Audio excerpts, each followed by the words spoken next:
ಇವತ್ತಿನ news hour ಆರಂಭಿಸ್ತಾ ಇದ್ದೀವಿ. ಆರಂಭದಲ್ಲಿ ಗುಕೇಶ್ಗೆ ಒಂದು ಕಂಗ್ರ್ಯಾಚುಲೇಷನ್ಸ್ ಹೇಳ್ತಾ ಇವತ್ತಿನ ಕಾರ್ಯಕ್ರಮ ಆರಂಭಿಸೋಣ.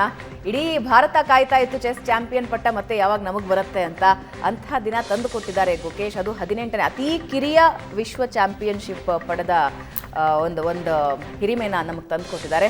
ಅವರಿಗೆ ಕಂಗ್ರ್ಯಾಚುಲೇಷನ್ಸ್ ಹೇಳ್ತಾ ಸುದ್ದಿ ಕಡೆ ಗಮನ ಹರಿಸೋಣ. ಪ್ರಶಾಂತ್, ಮೊದಲ ಸುದ್ದಿ ವಿಧಾನಸಭೆ ಲೋಕಸಭೆಗೆ ಏಕಕಾಲದಲ್ಲಿ ಚುನಾವಣೆ ನಡೆಸೋ ಕುರಿತಾಗಿ ಪ್ರಧಾನಿ ನರೇಂದ್ರ ಮೋದಿ ಸರ್ಕಾರದ ಬಹುದೊಡ್ಡ ಕನಸು ಒಂದು ರಾಷ್ಟ್ರ ಒಂದು ಚುನಾವಣೆ ಮಸೂದೆಗೆ ಸಂಪುಟದಿಂದ ಅಸ್ತು ಅನ್ನೋ ಸಿಗ್ನಲ್ ಹೊರಟಿದೆ.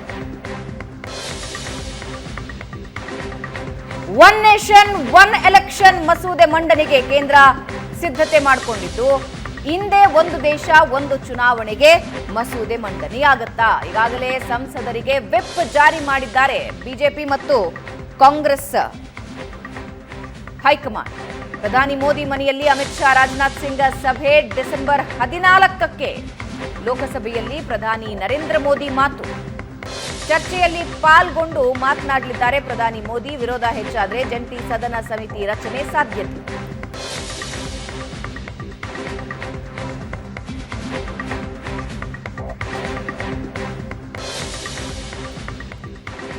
ಒಂದು ಮಹತ್ವದ ಮಸೂದೆ ಇವತ್ತು ಜೋರು ಚರ್ಚೆ ಆಗತ್ತೆ. ಆದರೆ ಭಾರತದಂತಹ ದೇಶದಲ್ಲಿ ಹಂಗಿದ್ದ ಸಾಧ್ಯತೆಗಳು ಕಮ್ಮಿ. ಒಂದು ಲೋಕಸಭಾ ಎಲೆಕ್ಷನ್ ಒಂದ್ಸಲ ನಡೆಯುತ್ತೆ, ವಿಧಾನಸಭಾ ಎಲೆಕ್ಷನ್ ನಡೆಯುತ್ತೆ.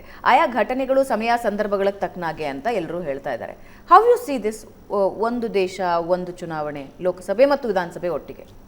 ಬಹಳ ನಿಶ್ಚಿತವಾಗಿ ಐಡಿಯಾ ಚೆನ್ನಾಗಿದೆ. ಯಾಕಂದರೆ ಮೊನ್ನೆ ಲೋಕಸಭೆಯ ಚುನಾವಣೆಗೆ 1311 ಕೋಟಿಯಷ್ಟು ಹಣ ಖರ್ಚಾಯಿತು.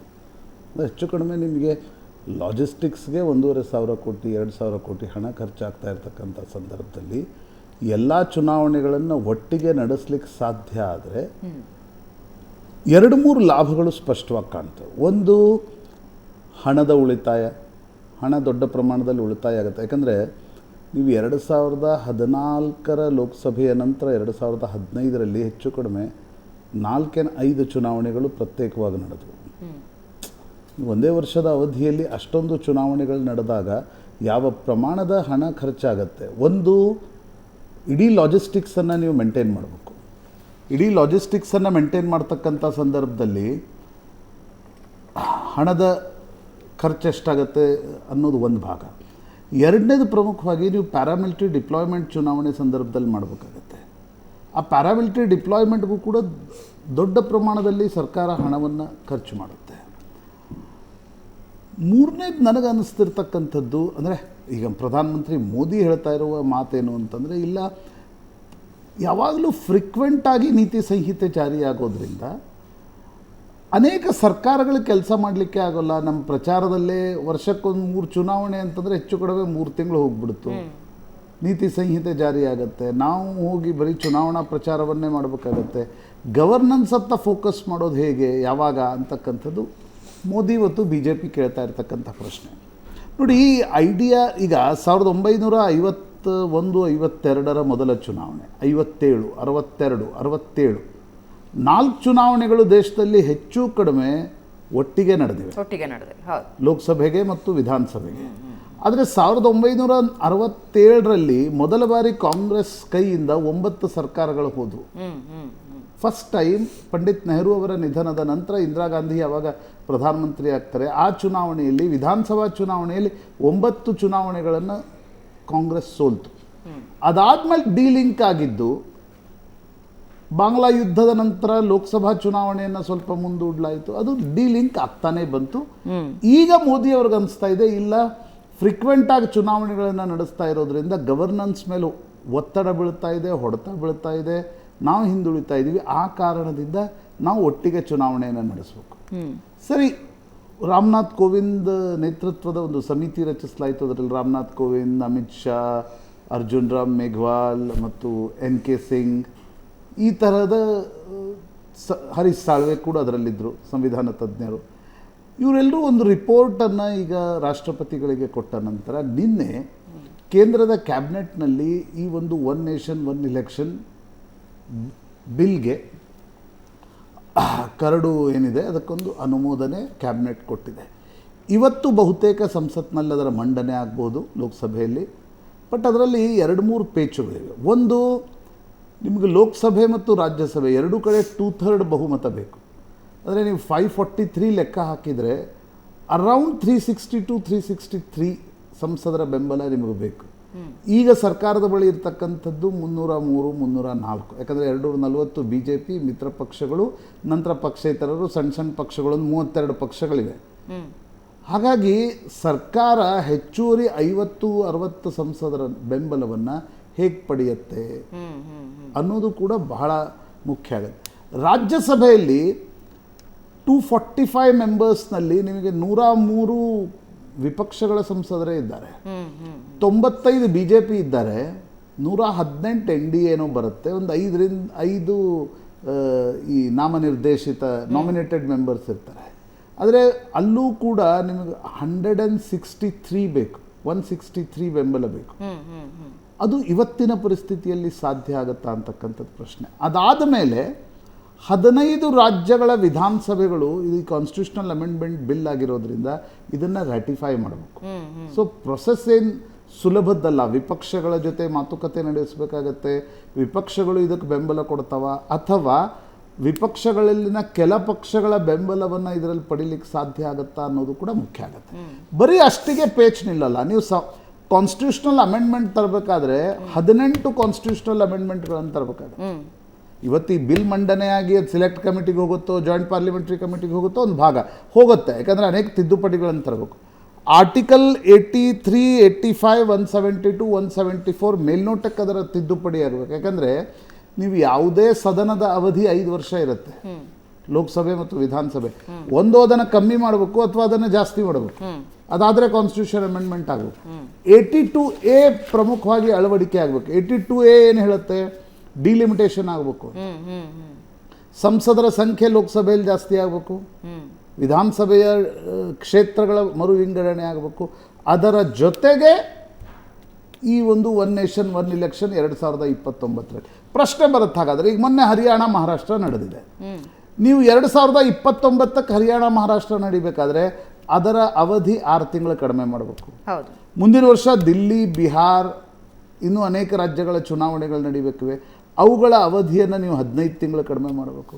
ಹೈಪೋಥೆಟಿಕಲಿ ಹೇಳೋದಾದ್ರೆ ಇವಾಗ ಮುಂದಿನ ದಿನಗಳಲ್ಲಿ 1 ನೇಷನ್ 1 ಎಲೆಕ್ಷನ್ ಬಂದಿದ್ದೇ ಆದರೆ ಪ್ರಶಾಂತ್, ಏನೋ ಒಂದು ಕಾರಣದಿಂದಾಗಿ ಸರ್ಕಾರ ಕುಸಿತು ಅಥವಾ ಸರ್ಕಾರ ಬಿದ್ದು ಹೋಯಿತು, ಇನ್ನೊಂದು 1 ವರ್ಷ ಇರುತ್ತೆ ಅಥವಾ 2 ವರ್ಷ ಇರುತ್ತೆ, ಅದು ಹೆಂಗೆ? ಅದಕ್ಕವರು ಈಗ ರಾಮನಾಥ್ ಕೋವಿಂದ್ ಅವರು ಪ್ರಪೋಸ್ ಮಾಡಿರ್ತಕ್ಕಂಥ ಅದೊಂದು ಶಿಫಾರಸ್ಸು ಏನಂತಂದರೆ, ಈಗ ಕರ್ನಾಟಕದಲ್ಲಿ ಅಲ್ವಾ 2028ಕ್ಕೆ ಚುನಾವಣೆ ಇದೆ. ಸಪೋಸ್ 2028 ಅಲ್ಲ 29ಕ್ಕೆ ಚುನಾವಣೆ 1 ನೇಷನ್ 1 ಇಲೆಕ್ಷನ್ ಜೊತೆ ನಡೆಯುತ್ತೆ ಅಂತ ಅಂದ್ಕೊಳ್ಳೋಣ. ನೀವು ಸರ್ಕಾರ ಬಿದ್ದರೆ ಅದರ ಅವಧಿಗೆ ಮಾತ್ರ ಚುನಾವಣೆಗಳನ್ನು ನಡೆಸಬೇಕು ಅಂತಕ್ಕಂಥದ್ದನ್ನು ಹೇಳಲಾಗುತ್ತೆ. ಅದು ಎಷ್ಟು ದಿನ ಮುಂದುವರಿಬಹುದು ಅಂತಕ್ಕಂಥದ್ದು ಬಹಳ ಮುಖ್ಯ ಪ್ರಶ್ನೆ. Then what is the use of 1 nation 1 election?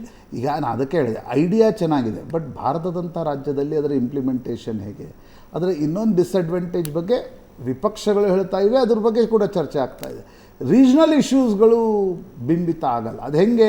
ಈಗ ಪ್ರಧಾನಮಂತ್ರಿ ನರೇಂದ್ರ ಮೋದಿ ಇದ್ದಾರೆ, ಹಿಂದೆ ಇಂದಿರಾ ಗಾಂಧಿ ಇದ್ದರು, ರಾಜೀವ್ ಗಾಂಧಿ ಇದ್ದರು, ವಾಜಪೇಯಿ ಇದ್ದರು, ಇಡೀ ದೇಶಕ್ಕೆ ಮಾನ್ಯ ನಾಯಕರು. ಹೀಗಾಗಿ ಅವರಿಗೆ ಇದರ ಲಾಭ ಆಗುತ್ತೆ ಹೊರತು ಪ್ರಾದೇಶಿಕ ಪಕ್ಷಗಳು ಇದರಲ್ಲಿ ಉಳಿತಾವ ಅಂತಕ್ಕಂಥ ಒಂದು ಪ್ರಶ್ನೆ ಇದೆ. ಒಂದು ಸರ್ವೆ ಬಂದಿತ್ತು, ಅದರ ಪ್ರಕಾರ ಒಂದು ಸಲ ಲೋಕಸಭಾ ಮತ್ತು ವಿಧಾನಸಭೆಯ ಚುನಾವಣೆಗಳು ಒಟ್ಟಿಗೆ ನಡೆದರೆ 71% ಜನ ಎರಡರಲ್ಲೂ ಒಂದೇ ಥರದ ಮತದಾನ ಮಾಡ್ತಾರೆ. 6 ತಿಂಗಳ ನಂತರ ಚುನಾವಣೆ ನಡೆದರೆ 61% ಜನ ಮಾತ್ರ ಒಂದು ರೀತಿ ಮಾಡ್ತಾರೆ, ಆ 10% ಅವರು ಬೇರೆ ಬೇರೆ ರೀತಿ ಯೋಚನೆ ಮಾಡ್ತಾರೆ. 6 ತಿಂಗಳ ನಂತರ, 1 ವರ್ಷದ ನಂತರ ನಡೆದರೆ ಅದು ಇನ್ನೂ ಪ್ರಮಾಣ 56-57% ಇದೆ. ಹಾಗಾಗಿ ಈಗ ನರೇಂದ್ರ ಮೋದಿ ಜನಪ್ರಿಯ ನಾಯಕ ಆಗಿರೋದ್ರಿಂದ, ಇಡೀ ದೇಶಕ್ಕೆ ಗೊತ್ತಿರೋದ್ರಿಂದ BJPಗೆ ಲಾಭ ಆಗ್ಬೋದೇ ಹೊರತು ಉಳಿದ ಪಕ್ಷಗಳಿಗೆ ಲಾಭ ಆಗುತ್ತಾ ಅನ್ನೋದು ಕೂಡ ವಿಪಕ್ಷಗಳ ಚಿಂತೆಗೆ ಪ್ರಮುಖವಾಗಿರ್ತಕ್ಕಂಥ ಕಾರಣ. ಆದರೆ ನೋಡಿ, ಲಾಭ ನಷ್ಟ ಈಗಿನ ಲೆಕ್ಕಾಚಾರದಲ್ಲಿ ಹಾಕೋಕ್ಕಿಂತ ಮುಂದಿನ ದಿನಗಳಲ್ಲಿ ಇದನ್ನು ಇಂಪ್ಲಿಮೆಂಟ್ ಮಾಡಲಿಕ್ಕೆ ಸಾಧ್ಯ ಆಗುತ್ತೆ. ಫಾರ್ ಎಕ್ಸಾಂಪಲ್, ಈಗ ಜಮ್ಮು ಕಾಶ್ಮೀರದ ಚುನಾವಣೆ ಇತ್ತು, ಮಹಾರಾಷ್ಟ್ರದ ಚುನಾವಣೆಯನ್ನು 1 ತಿಂಗಳ ಕಾಲ ಮುಂದೂಡಲಾಯಿತು. ಯಾಕಂದರೆ ಪ್ಯಾರಾಮಿಲಿಟರಿ ನಮ್ಗೆ ಕೊಡೋಕ್ಕಾಗಲ್ಲ ಅಂತ ಕೇಂದ್ರ ಗೃಹ ಇಲಾಖೆ ಹೇಳ್ತು. ಕೇಂದ್ರ ಚುನಾವಣಾ ಆಯೋಗ ಹೇಳ್ತು ಹಾಗಾದ್ರೆ ಮಹಾರಾಷ್ಟ್ರದ ಒಂದು ಇಲ್ಲರ ಮಹಾರಾಷ್ಟ್ರ ಮತ್ತು ಹರಿಯಾಣ ಜೊತೆಗೆ ನಡಬೇಕಾಗಿರ್ತಕ್ಕಂಥ ಚುನಾವಣೆಗಳು. ಹಾಗಿರುವಾಗ ಅಷ್ಟೊಂದು ದೊಡ್ಡ ಪ್ರಮಾಣದ ಪ್ಯಾರಾಮಿಲಿಟ್ರಿ ಬೇಕು. ಇವತ್ತು ನಿಮ್ಮ ಬಳಿ ಎಷ್ಟು ಮಷಿನ್ಸ್ಗಳಿವೆ EVM, ಅದರ ನೀವು 2 ಪಟ್ಟಂತರೂ ಬೇಕೇ ಬೇಕು, 3 ಪಟ್ಟು ಮಷಿನ್ಸ್ಗಳನ್ನು ನೀವು ಇಟ್ಕೊಳ್ಬೇಕು. ಹೌದು. ಅದರ ಲಾಜಿಸ್ಟಿಕ್ಸು ಅಂದರೆ ಕೇಂದ್ರ ಚುನಾವಣಾ ಆಯೋಗಕ್ಕೂ ಒಂದು ದೊಡ್ಡ ಕೆಲಸ ಇದೆ.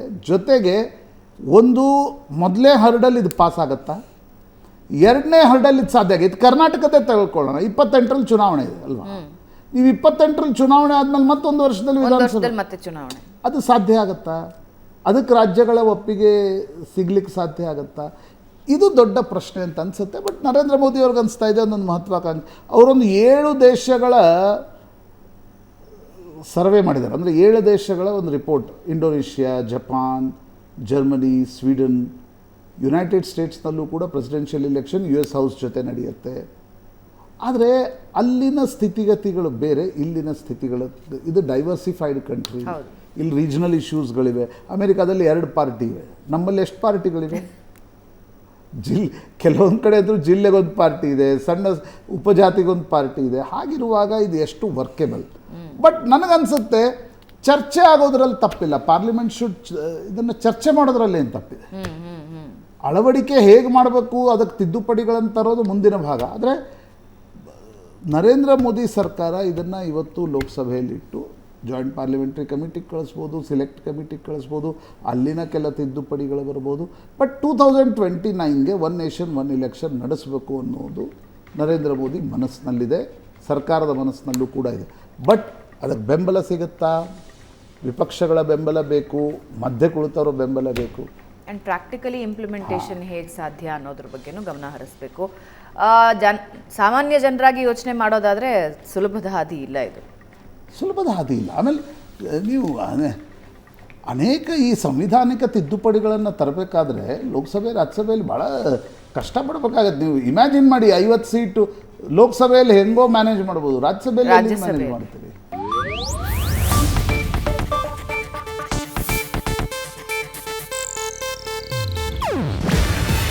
ಇದು ಏಷ್ಯಾನೆಟ್ ನ್ಯೂಸ್ ನೆಟ್ವರ್ಕ್ ಪ್ರಸ್ತುತಿ. ನೀವು ನೋಡ್ತಿದ್ದೀರಾ ಏಷ್ಯಾನೆಟ್ ಸುವರ್ಣ ನ್ಯೂಸ್.